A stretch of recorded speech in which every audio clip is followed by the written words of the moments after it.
அன்புள்ள பிதாவே, இந்த அருமையான ஆராதனை வேளையிலே உங்களுடைய பிரசன்னத்தினால் எங்களை நிரப்பியறலும். நாங்கள் கேட்கிற இந்த வசனம் உங்களுடைய வார்த்தை ஜீவனாகவும் அதிகாரமாகவும் இருக்கவும் எங்கள் வாழ்க்கையில் அது செயல்படவும் உதவி செய்யுங்க. இயேசுவின் மூலம் ஜெபிக்கிறோம் பிதாவே.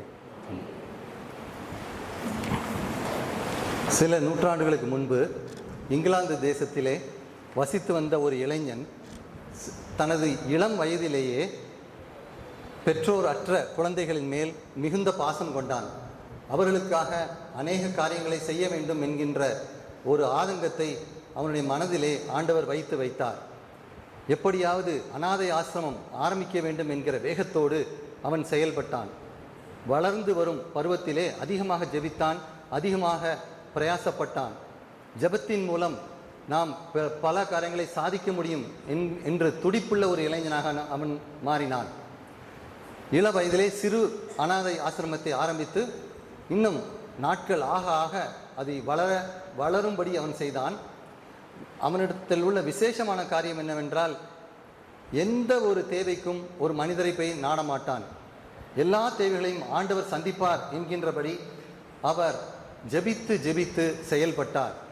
சில வருடங்களில் ஒரு அருமையான ஒரு கட்டடத்தை ஆயத்தப்படுத்தி சில 100 பிள்ளைகளை வைத்து அவர் பராமரித்து கொண்டிருந்தார். ஒரு நாள் எந்த விதத்திலும் அவருக்கு தன்னிடத்தில் உள்ள பிள்ளைகளுக்கு சாப்பாடு கொடுக்கும் சக்தி இல்லாமல் போய்விட்டது. ஒரு நாள் பட்டினி தான் அடுத்த நாள் என்று நினைத்து கொண்டிருக்கும் போது அநேக மணி நேரங்கள் அவர் ஜெபித்து கொண்டே இருந்தார். தேவனே, இந்த பிள்ளைகளை போஷியும் என்று ஜெபித்து கொண்டே இருந்தார். காலையிலே ஒரு பேக்கரியிலிருந்து ஒருத்தர் வந்தார். வந்து அவர் கூறின காரியம், நேற்று முழுவதும் என்னால் தூங்கவே முடியவில்லை, அதனால் நான் அநேக ரொட்டிகளையும் பன்களையும் செய்து வைத்துள்ளேன், உங்கள் பிள்ளைகளுக்கு கொடுங்கள் என்று சொல்லி கொடுத்தாராம். அதே நேரத்தில் இன்னும் சில மணி நேரத்தில் இன்னொரு ஓடி வந்தானாம். அவன் வந்து, என்னுடைய பால் வண்டி உடைந்து போய்விட்டது, நான் அதை சரி செய்ய 1 நாள் இல்லை 2 நாள் ஆகும், அதனால் பால் அந்த இதில் இருந்தால் கெட்டு போய்விடும், ஆகையால் அந்த பாலை உங்கள் குழந்தைகளுக்கு கொடுங்கள் என்று கொடுத்தாராம். இது ஒரு சம்பவம். இப்படி பல சம்பவங்களை அவர் எதிர்கொண்டார். இவர் பெயர்தான் ஜார்ஜ் முல்லர். அவர் பிரிஸ்டல் என்ற பகுதி இங்கிலாந்து தேசத்திலே பெரிய கட்டடம் கட்டி 10,000 குழந்தைகளை, அனாதை குழந்தைகளை பராமரித்து வந்தார். ஆகையால் இந்த குழந்தை பருவத்திலே இருக்கும் ஜார்ஜ் முல்லருக்கு ஒரு தரிசனம் கிடைத்தது. நாம் யோவேல் 2ஆம் அதிகாரம் 28ஆம் வசனத்தில் நம்ம பார்க்கிறோம், வாலிபர்கள் தரிசனத்தை கண்டடைவார்கள் என்கின்ற வசனம். நான் சிறு வயதிலே இந்த வசனத்தில் நான் வாசித்து பார்க்கும்பொழுது மூப்பர்கள் சொப்பனத்தை கண்டடைவார்கள், வாலிபர்கள் தரிசனத்தை கண்டடைவார்கள் என்று வசனம் எனக்கு சரியாக புரியவில்லை. தரிசனம் என்றால் என்ன என்பதை நான் சிறு வயதிலே எனக்கு சொல்லித்தர சரியான ஆட்கள் இல்லை. ஆகையால் நான்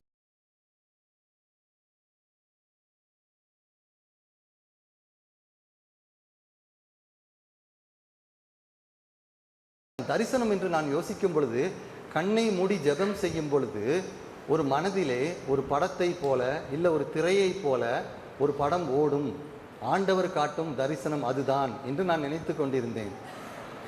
ஆனால் அப்படி எதுவும் எனக்கு நடக்கவில்லை. ஆனால் உண்மையிலே பாருங்கள், தரிசனம் என்பது அப்படி நாம் ஜெபிக்கும் பொழுது நம்முடைய மனதிலே தோன்றுகிற ஒரு காரியம் என்பதை விட சிறு வயது முதலே நமக்காக நம்முடைய உள்ளத்திலே ஆண்டவர் கொடுக்கப்பட்டிருக்கிற ஒரு பெரிய ஒரு மிஷன், ஒரு விஷன் அல்லது ஒரு செயல் திட்டம் என்று நாம் கூறலாம். ப்ராவர்ப்ஸ், அதாவது நீதிமொழிகள் 29:18 நம்ம பார்க்கும்போது, தரிசனம் இல்லாத இடத்தில் ஜனங்கள் கெட்டு போவார்கள் என்று நாம் வாசிக்கிறோம். தரிசனம் இல்லாத இடம் என்றால் என்ன, ஜனங்கள் கெட்டு போவார்கள் என்றால் என்பதையும் நாம் தெளிவாக இப்பொழுது பார்க்க போகிறோம். அதன் பின்பாக ஒரு 2 அல்லது 3 உதாரணங்களை நாம் வேதத்திலிருந்து பார்ப்போம்.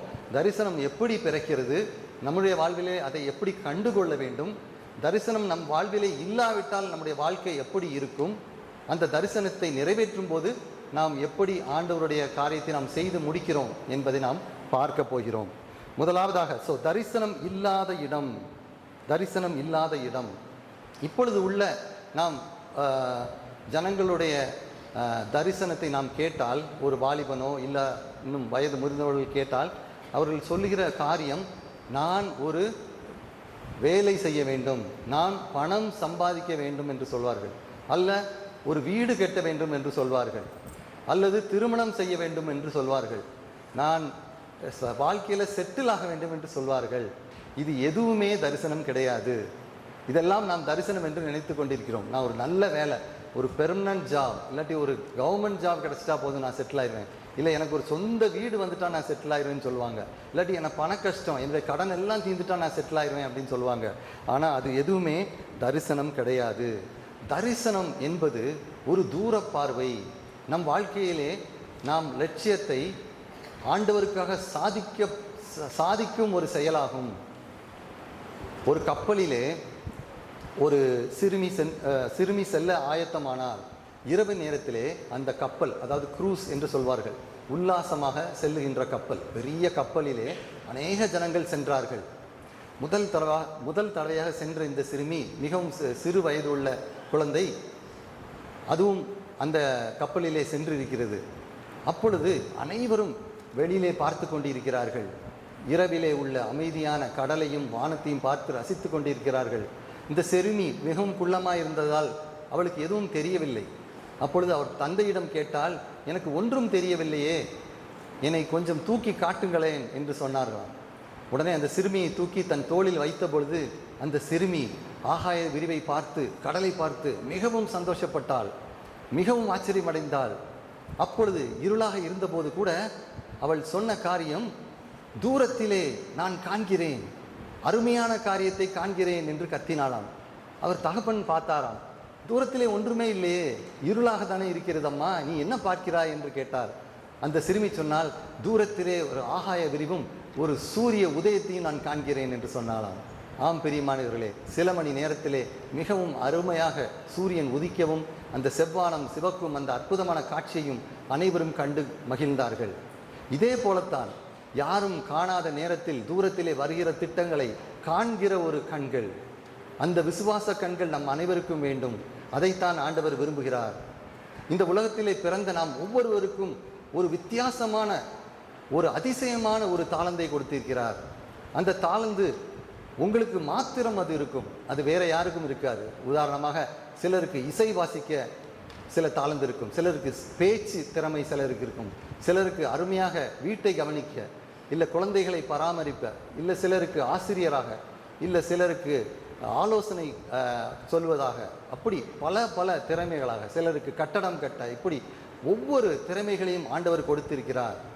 ஆனால் வாழ்க்கையில் வளர்ந்து வரும் பருவத்திலே அநேக நேரம் வாழ்க்கை சூழலிலும் சுற்றுப்புற பிரச்சனைகளிலும் நம்முடைய கண்கள் மறைக்கப்பட்டு விடுகிறது. அந்த தரிசனத்தை நம்மால் பார்க்க முடியவில்லை, நாம் குழம்பி போய் விடுகிறோம். தேவனிடத்தில் விசுவாசம் இல்லாமல் தேவனிடத்தில் பிரியமாயிருப்பது கூடாத காரியம் என்று நாம் வாசிக்கிறோம். தேவனிடத்தில் விசுவாசம் என்றால் என்ன? தேவன் நமக்கென்று ஒரு தரிசனத்தை வைத்திருக்கிறார், நமக்கென்று ஒரு பெரிய ஒரு காரியத்தை சாதிக்கும்படி வைத்திருக்கிறார். அதனை நோக்கி நம்முடைய வாழ்க்கை நகர்ந்து கொண்டே இருக்க வேண்டும். அதை நோக்கி நம்முடைய கப்பல் தினமும் பயணம் செய்து கொண்டே இருக்க வேண்டும். ஸோ இந்த தரிசனம் என்பது ஒரு எதிர்காலத்தின் நிஜமாக இருக்க வேண்டும். நீங்கள் ஒரு பிக்சர் மாதிரி இமேஜின் பண்ணிக்கலாம், ஒரு ஃபோட்டோகிராஃப் மாதிரி. என்னுடைய வாழ்க்கையிலே நான் இப்படி ஒரு காரியத்தை நான் செய்வேன், இப்படி ஒரு காரியத்தை நான் மக்களுக்காக செய்வேன், இப்படி ஒரு சேவை செய்வேன், இல்லை இப்படி ஒரு இதை செய்வேன், ஒரு ஸ்தாபனத்தை நிரூபிப்பேன் என்கிற ஒரு தரிசனம், ஒரு தூர பார்வை சிறு வயது முதலே ஆண்டவர் உங்களுக்கு தருவார். அதை நீங்கள் விசுவாசிக்க வேண்டும். அந்த ஒன்றுமே இல்லாத நேரத்தில் இப்படி உருவாக்க முடியும், என்னால் முடியும், ஆண்டவர் என்னால் செய்யக்கூடும் என்கின்ற ஒரு தரிசனத்தை நாம் காண வேண்டும். இதற்கு தேவையான காரியம் என்ன என்று பார்த்தால், முதலாவது தேவையான காரியம் ஒரு டிசிப்ளின்டு லைஃப். ஒரு நமக்கு நாமே கொடுக்கப்படுகிற ஒரு செல்ஃப் இம்போஸ்டு ஸ்டாண்டர்ட்ஸ், நமக்கே ஒரு வழிமுறைகளையும் விதிமுறைகளையும் நாம் வைத்து கொண்டு அதற்கு நேராக போராட வேண்டும். சில நேரங்களில் நாம் பார்க்கும்போது பள்ளி பிள்ளைகள்னாலும் சரி, காலேஜ் பிள்ளைகள்னாலும் சரி, அடிக்கடி சொல்லுகிற காரியம், எனக்கு என்ன அடிக்குது? போர் அடிக்குது. சரியா? எனக்கு போர் அடிக்குது. ஸோ போர் அடிக்குது என்று சொல்லுகிற வாலிப தம்பினாலும் சரி, முதியோர்னாலும் சரி, அவங்களுக்கு என்ன இல்லை அப்படின்னா தரிசனம் இல்லை என்று அர்த்தம். தரிசனம் இல்லாத போது வாழ்க்கையிலே பெரிய குழப்பங்கள் ஏற்படும். ஒரு பெரிய ஸ்ட்ரெஸ் ஏற்படும். ஒரு பெரிய என்ன செய்கிறோம் வாழ்க்கையில், எந்த மாதிரி நாம் சென்று கொண்டிருக்கிறோம், என் வாழ்க்கை கரெக்டு தானா, நான் தப்பாக போகிறேனா என்கின்ற ஒரு குழப்ப நிலையிலையும் ஒரு டிப்ரெஷன்லையும் ஒரு சோகத்திலையுமே நாம் போய்கொண்டிருப்போம்.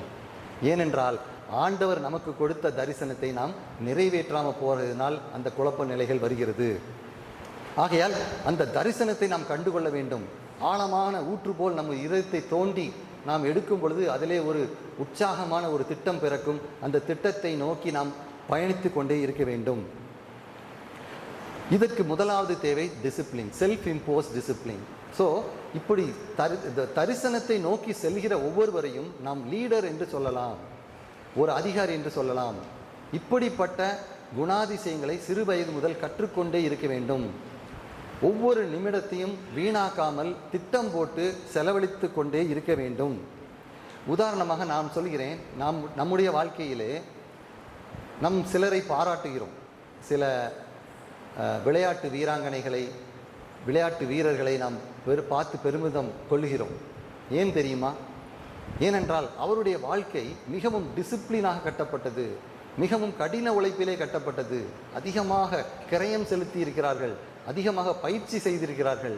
ஆகையால் தான் நாம் அதிகமான நேரம் செலவழித்தோ பணம் செலவழித்தோ அவர்கள் செய்கிற விளையாட்டையோ ஒரு நாட்டியத்தையோ அவர் சொற்பொழிவையோ கேட்பதற்காக நாம் உட்கார்ந்திருக்கிறோம்.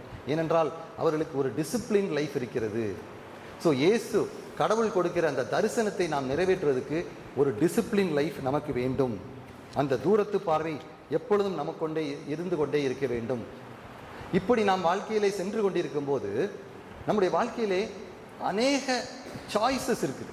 ஒரு பாதையில் போனீங்கன்னா 5 பாதை வழியாக போகலாம். ஒரு 2 மணி நேரம் 3 மணி நேரம் உங்களுக்கு கிடச்சுன்னா அதில் என்னன்னாலும் நீங்கள் செய்யலாம். You can do anything. ஆனால் தரிசனம் உள்ளவர்கள், தெளிவான பார்வையுடையவர்கள் தன்னுடைய தரிசனத்துக்கு ஏற்ற காரியமாகிய ஒரே ஒன்றை மட்டும் அவர்கள் எடுப்பார்கள். நீங்கள் தரிசனம் உள்ள மக்களை நீங்கள் பார்த்தீங்கன்னா எந்த பழைய ஏற்பாட்டில் யாரை எடுத்தாலும் சரி, மோசே எடுத்தாலும் சரி, யோசுவா எடுத்தாலும் சரி, யோசேப்பு எடுத்தாலும் சரி, ஈவன் இயேசுவானவருடைய வாழ்க்கையை பார்த்தாலும் சரி, தரிசனத்தோடு சென்ற தேவன்.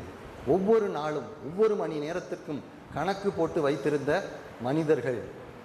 நாம் ஈவன் இயேசுவானவரை நாம் பார்க்கும் பொழுது சிலுவை மரணம் வெள்ளிக்கிழமை என்று உங்களுக்கு தெரியும். வெள்ளிக்கிழமை தான் அவர் சிலுவையிலே அறையப்பட வேண்டும் என்றால் அந்த பஸ்கா பண்டிகை அன்று. அதுக்கு 3 நாட்களுக்கு முன்பதாக ஏரோது அவரை பார்க்க வேண்டும் என்று விரும்பினான். அப்பொழுது ஆண்டவர் சொன்ன பதில் தெரியுமா உங்களுக்கு? நான் என் ஊழியத்தை நிறைவேற்றிவிட்டு இன்னும் 3 நாள் ஆகும் என்று அந்த நரிக்கு சொல்லுங்கள் என்று சொல்வார். ஸோ டிவைன் ஷெட்யூல், ஒவ்வொரு நாளும் ஒவ்வொரு நேரமும் டைரி மெயின்டைன் பண்ணி செல்கிறது போல ஒரு அருமையான ஒரு தரிசனத்தை உடையவர். சில நேரங்களிலே நம்முடைய வாழ்க்கையிலே தரிசனத்தை பின்பற்றி செல்லும் போது கூட தரிசனத்தில் தான் நாம் இருக்கிறோமா என்று கூட நாம் சில நேரம் தளம் புரண்டு போல் தோணலாம். ஆனாலும் கர்த்தரை நோக்கி நாம் செல்லும் பொழுது அந்த குழப்பங்கள் எளிதில் தெளிவு பிறக்கும். உதாரணமாக மார்த்தாளுடைய கதையை நாம் எடுத்துக்கொள்வோம். மார்த்தாள் மரியாள் வீட்டுக்கு இயேசுவானவர் வருகிறார். இயேசுவானவர் வந்த உடனே வரவேற்று உட்கார வைத்துவிட்டு மார்த்தாள் குதித்தெழும்புகிறாள். என்ன, சமையலறைக்கு ஓடுகிறாள். ஐயோ, நான் அவருக்கு இது செய்யணுமே, அதை செய்யணுமே, பணியாரம் செய்யணுமே, பிரியாணி செய்யணுமே, பாயாசம் செய்யணுமே என்று குதித்தெழுந்து ஓடுகிறார். இப்படி இருக்கக்கூடாது. ஏன் தெரியுமா? நீங்கள் யோசிக்கலாம், ஏன் வீட்டுக்கு வந்திருக்காங்கல்ல, அப்போ நம்ம செஞ்சு கொடுக்கணுங்களா? கண்டிப்பாக. ஆனால் நாம் அசம்ஷன் பண்ணக்கூடாது, அதாவது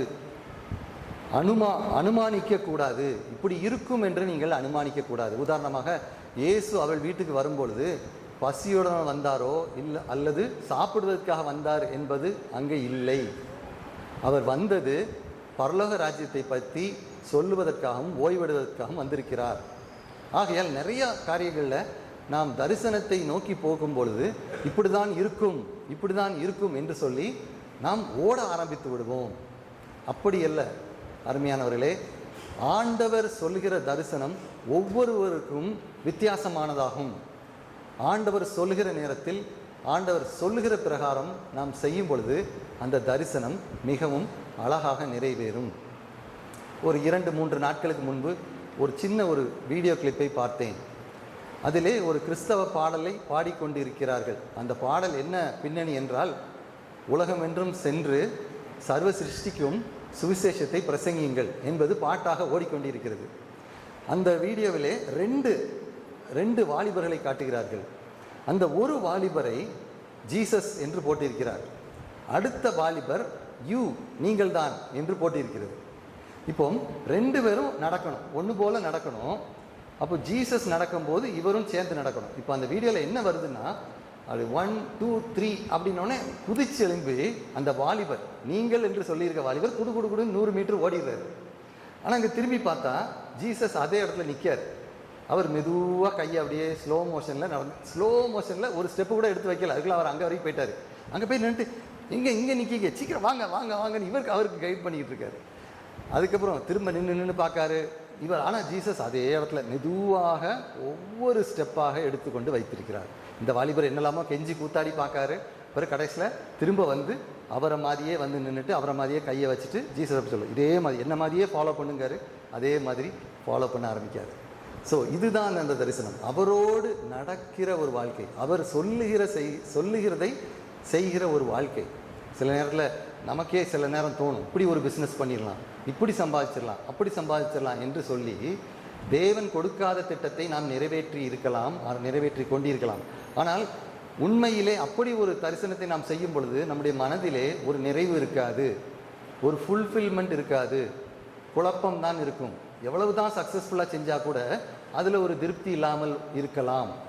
ஆகையால் தான் ஆண்டவர் சொல்லுகிறபடி நாம் தொடர்ந்து செய்ய வேண்டும். ஸோ மார்த்தா மேரியிலே நாம் பார்க்கும் பொழுது அநேக காரியங்களை செய்து கொண்டிருக்கிறார். இன்னும் வந்து அவன் மார்த்தா கம்ப்ளைண்ட் பண்ணுறான், ஏன் ஆண்டவரை இவளை கூட எனக்கு அனுப்பி வைங்க கொஞ்சம் சமையல் செய்கிறதுக்கு.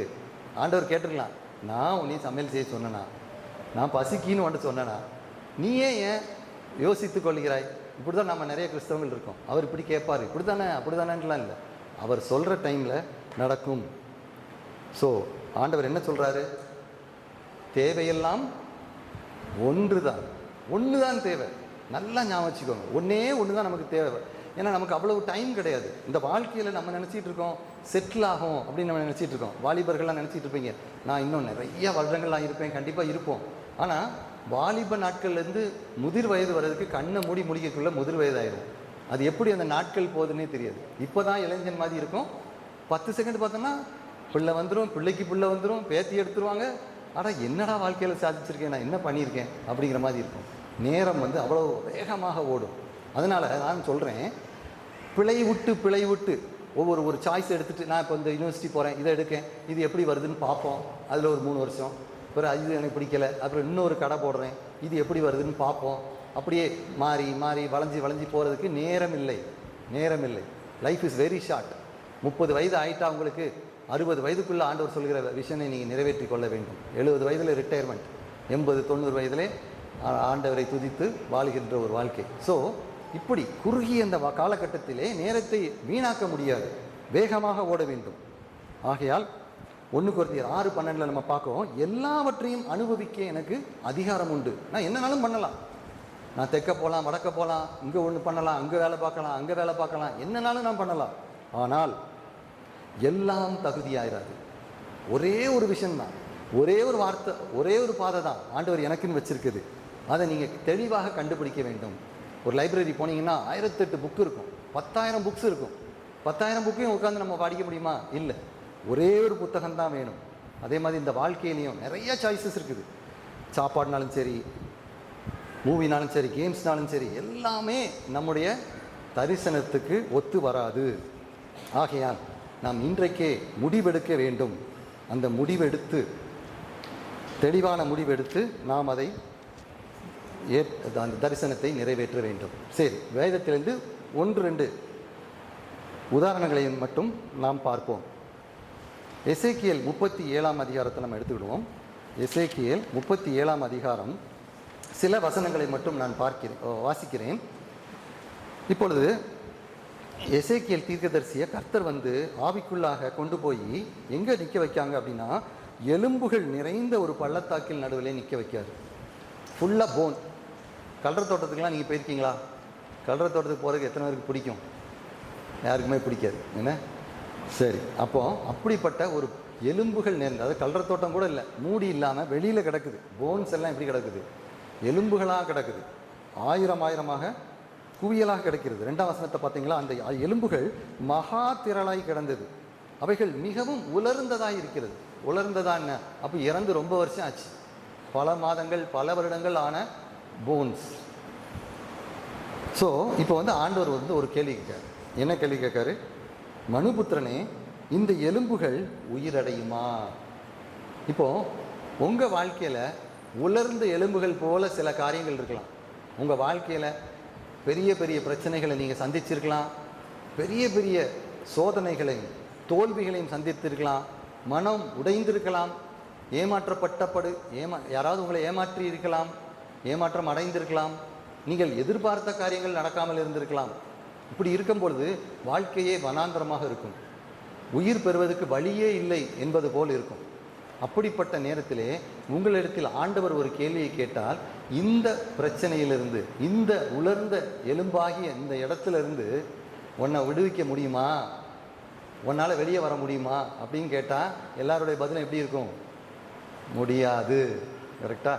இப்போ இதே இடத்துல உங்களை வச்சு இவ்வளோ பெரிய எலும்புகளை காமிச்சு இந்த எலும்புகள் உயிரடையுமா அப்படின்னு கேட்டால் நீங்கள் என்ன சொல்வீங்க? யோசிக்க கூட முடியாமல் என்ன சொல்லுவீங்க? உயிரடைய முடியாதும்போம். ஏன்னா எலும்புகள் சிதைந்து கிடக்குது.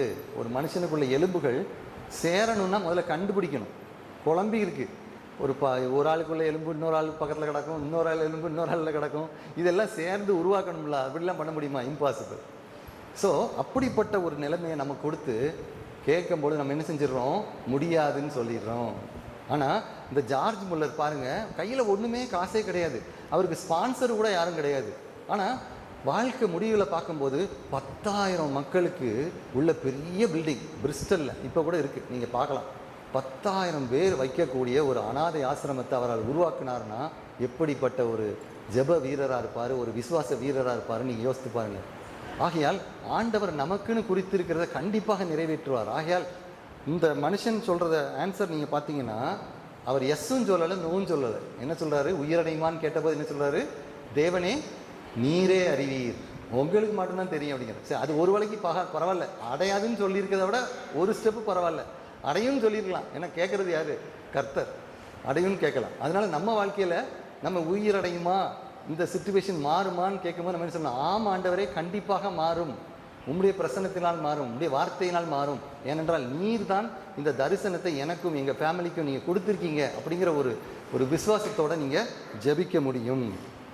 இப்போது அந்த உலர்ந்த எலும்புகளுக்கு ஆண்டவர் சொல்கிறாரு. என்ன சொல்கிறாரு அப்படின்னா, கர்த்தராகி 5ஆம் வசனம், கர்த்தராகி ஆண்டவர் இந்த எலும்புகளை நோக்கி, இதோ நான் உங்களுக்குள் ஆவியை பிரவேசிக்க பண்ணுவேன், அப்பொழுது உயிரடைவீர்கள் அப்படின்னு சொல்கிறாரு. நீ 6ஆம் வசனத்தில், நரம்புகள் சேர்ந்து உங்கள் மேல் மாம்சத்தை உண்டாக்கி தோலினால் மூடி ஆவியை கட்டளையிடுவேன், அப்பொழுது நீங்கள் உயிரடைவீர்கள்.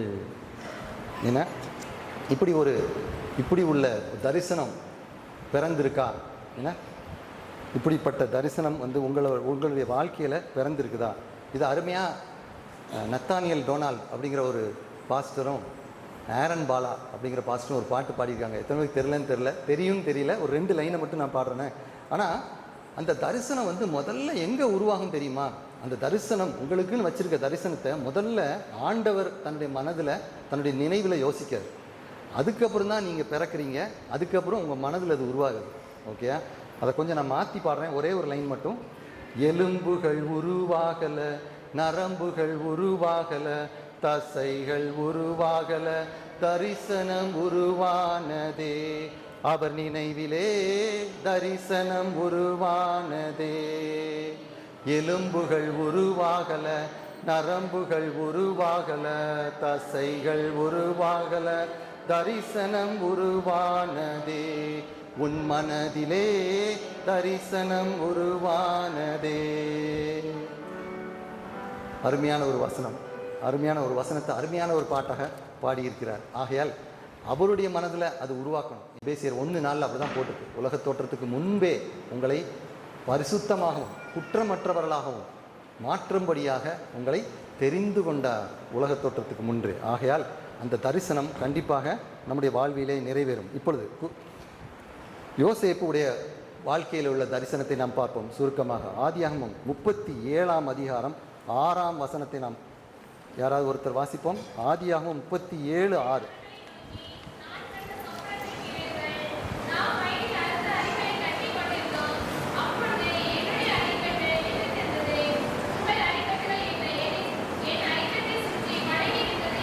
சரி, இது ஒரு சொப்பனம். 9ஆம் வசனத்தையும் வாசித்துருங்க.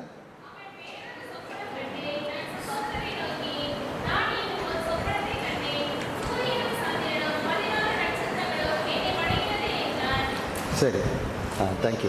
இப்பொழுது யோசேப்புக்கு ஒரு தரிசனத்தை ஆண்டவர் கொடுக்கிறார். ஒரு சொப்பனம் நிறையா தடவை வருது. அதுக்கு பல காரணங்கள் உண்டு. ஒன்று தேவனுடைய வெளிப்பாடு. இப்போது இந்த தரிசனம் 17 வயதில் வருது. அவனுக்கு அதுக்கு என்ன அர்த்தம்னே புரியாது. ஏதோ வந்துச்சு அப்படின்னு புரியாமல் இருக்கிற நேரத்தில் 17 வயதில் அவனை கொண்டு போய் எங்கே போடுறாங்க? அவர் பிரதர்ஸ் எங்கே போடுறாங்க? முதல்ல குழியில் போய் போடுறாங்க. ஸோ குழியில் போய் கிடக்கும்போது அந்த யோசேப்புக்கு இந்த தரிசனம் நிறைவேறிக்குமா, நம்மளை எல்லாம் வணங்குவாங்க அப்படின்னு சொல்லி ஆண்டவர் கொடுத்துருக்காருன்னு சொல்லி அவன் யோசித்துருக்கலாம். அதுக்கப்புறம் இந்த குழியிலிருந்து அவனை எங்கே போடுறாங்க? ஒரு வீட்டில் வேலைக்காரனாக போடுறாங்க. வேலைக்காரனாக இருக்கிறான். அப்பவும் அந்த தரிசனத்தை அவன் யோசித்திருப்பானா? அவன் யோசித்திருக்கலாம். அதுக்கப்புறம் அந்த வீட்டில் இருந்து அவனை எங்கே போடுறாங்க? சிறைச்சாலையில் போடுறாங்க. அப்பவும் அதை யோசித்தானா? அப்போ தேவ ஆவியானவர் அவரோடு இருந்தார். அவனுடைய முகம் வாடவில்லைன்னு நம்ம வாசிக்கும்.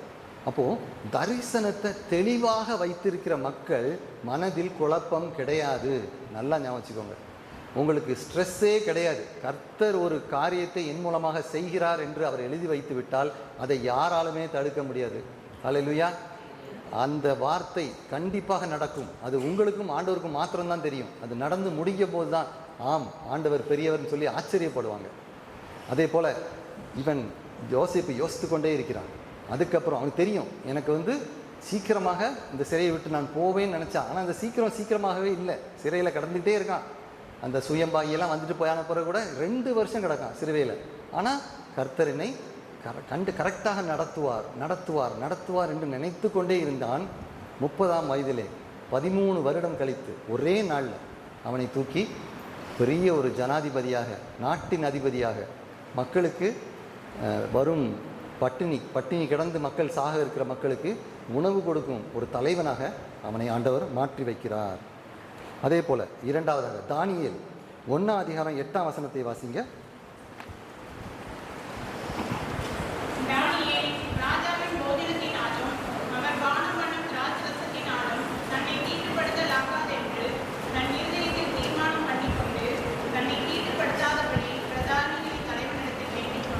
சரி, இதில் என்ன தரிசனம் நீங்கள் கேட்கலாம். தானியேலுக்கு என்ன தரிசனம்? யோசேப்புக்கு சொப்பனத்தின் மூலமாக தரிசனம் வந்துச்சு. தானியேலுக்கு தரிசனமே வரலையே நீங்கள் கேட்கலாம். ஆனால் அப்படி அல்ல. அவன் யூத கலாச்சாரத்திலே வளர்ந்த ஒரு நல்ல குடும்பத்தில் வளர்ந்த ஒரு செல்வந்தனுடைய பையனாக இருக்கலாம் தானியேல். அவனை அங்கிருந்து பிடித்து எடுத்து இன்னொரு இடத்துக்கு கொண்டு போய் வைத்து அவனை முழுவதுமாக மாற்றம் செய்கிறார்கள். அவனுடைய பெயரை மாற்றுகிறார்கள், அவனுடைய மொழியை மாற்றுகிறார்கள், அவனுடைய கடவுளை மாற்ற பார்க்கிறார்கள், அவனுடைய உணவையும் மாற்ற பார்க்கிறார்கள். அந்த நேரத்தில் தானியேல் எடுத்த ஒரு முடிவு, இதே போல் என்னை அவர்கள் மாற்ற முடியாது. தானியேல் என்கிற பெயரை கூட பெல்ஷத்தார் என்று மாற்றி அமைத்தார்கள். பெல் என்ற ஒரு தேவதையுடைய பெயரை வைத்தார்கள். ஆனால் தானியேல் என்றால் God is my judge, Jehovah என்னுடைய நியாயாதிபதி என்கின்ற ஒரு அர்த்தமுள்ள அந்த மனிதனுக்கு என்ன பெயர் கொடுத்தார்கள்? பெல்ஷதார் அப்படிங்கிற பெயர் கொடுத்தாங்க. ஆனால் கூட மனதிலே ஒரு உறுதியோடு இருக்கான். நான் அவங்க சொல்கிறபடி நான் செய்ய மாட்டேன், அந்த கலாச்சாரத்தில் நான் என்னை கொண்டு போக மாட்டேன். இப்போ உள்ள கலாச்சாரம் அப்படியே தண்ணியை போல் ஒழுகிக்கொண்டே இருக்கிறது. எந்த ஒரு ஸ்டாண்டர்ட்ஸுமே இல்லை. ஆனால் தானியேல் சொல்கிறான், நான் சாப்பாடை கூட வெஜிடேரியன் தான் பண்ணுவேன், அவங்களுடைய திராட்சை ரசத்தை நான் அருந்த மாட்டேன் சொல்லி ஒரு ஸ்டாண்ட் எடுக்கான். அதுதான் அங்கே ஒரு தரிசனமாக மாறுகிறது. பல நாட்கள் பல வருடங்கள் கழித்து நமக்கு தெரியும், அநேக சொப்பனங்களை கண்டறியவும் தரிசனங்களை சொல்லவும் இன்னும் வருங்காலங்களிலே என்னெல்லாம் நடக்கும் என்கிறதையும் அவர் சொல்லி வைத்துவிட்டு போயிருக்கிறார். மூன்றாவதாக, சில நேரங்களிலே நமக்கு தெரியும், இதுதான் இந்த தரிசனம் தான் என்னுடைய வாழ்க்கையிலே நிறைவேறும் என்பதை சிலர் அறிந்தும் இந்த தரிசனம் எனக்கு வேண்டாம் என்று ஓடிய மக்களும் உண்டு. சரியா? வித்தியாசமாக இருக்குதா? எனக்கு இந்த தரிசனம் என்பதை தெளிவாக சொல்லிட்டாங்க, ஆனால் எனக்கு இது ரொம்ப பயமாக இருக்குது, இது கண்டிப்பாக என்னால் பண்ண முடியாது, அதனால் நான் இதை விட்டு ஓடி போயிடுறேன் அப்படின்னு சொல்லிட்டு ஓடின ஆட்கள் யாருன்னு பார்த்தீங்கன்னா யோனா. போன தடவை கடைசி தடவை யோனாவை பற்றி பேசியிருந்தேன். இது வேறு கோணத்தில் நான் சொல்கிறேன். ஸோ யோனா வந்து என்ன செய்கிறான் அப்படின்னா, யோனா 1:2 நீங்கள் பார்த்தீங்கன்னா அவனுக்கு ஒரு தரிசனம் வருது. ஆண்டவர் சொல்கிறாரு, இந்த இந்த டைரக்ஷனில் இங்கே போ அப்படின்னு சொல்கிறாரு. அதில் உடனே அப்படின்னு தமிழில் இருக்கும், இங்கிலீஷில் வந்து இம்மீடியட்லின்னு இருக்கும். உடனே இங்கே போடா அப்படின்னு, இங்கேயா போகணும், ரைட் நான் இப்போ இங்கே போவேன் அப்படிங்கிறது நேராக ஆப்போசிட்டாக அப்படி போவார். சரி, ஆனால் அந்த தரிசனத்தில் ஆண்டவர் வந்து யோனா ரொம்ப நேசிக்கார். அதே போல் யோனாவும் ஆண்டவர் ரொம்ப நேசிக்கார். அவங்க ரெண்டும் அப்பப்போ சண்டை போட்டுக்கிடுவாங்க. அது கொஞ்சம் சுவாரஸ்யமாக இருக்கும். ஆனால் அந்த கதையில் நீங்கள் பார்க்கும் பொழுது தரிசனத்தை விட்டு ஓடிய மனிதனை அதே தரிசனத்தை இடத்துக்கு ஆண்டவர் கொண்டு வராரு. ஆனால் கொண்டு வர்ற அந்த ப்ராசஸில் நிறையா வேதனைகளை அனுபவிக்க வேண்டியதாயிற்று. எங்கள் கப்பலில் வந்து புயல் அடிக்குது, பிறகு ஜாமானை தூக்கி போடுறாங்க, பிறகு கடைசியில் நீ எண்ணெயை தூக்கி போட்டுன்னு சொல்லிடுறான், பிறகு மீன் விழுங்குது. மீன் வயிற்றில் மூணு நாள் முதல்ல தூங்காமல் இருக்கணும்.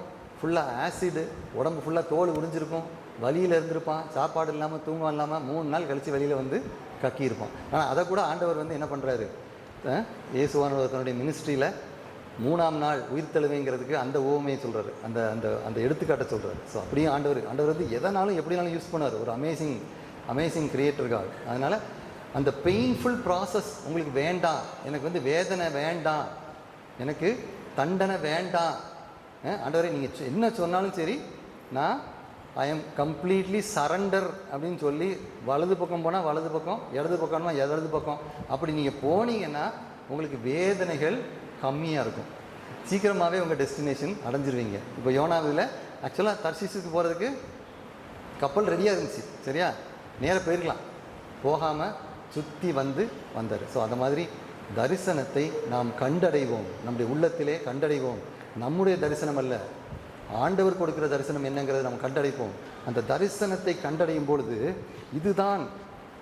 இதுதான் எதிர்காலத்தில் நடக்க போகிற ஒரு நிஜம் அப்படிங்கிறத நம்ம உணர்ந்து கொள்வோம். இதுதான் என்னுடைய வாழ்க்கையின் குறிக்கோள், இதுதான் என் வாழ்க்கையின் உயிர் மூச்சு அப்படிங்கிறத நான் நடந்து செல்வோம்.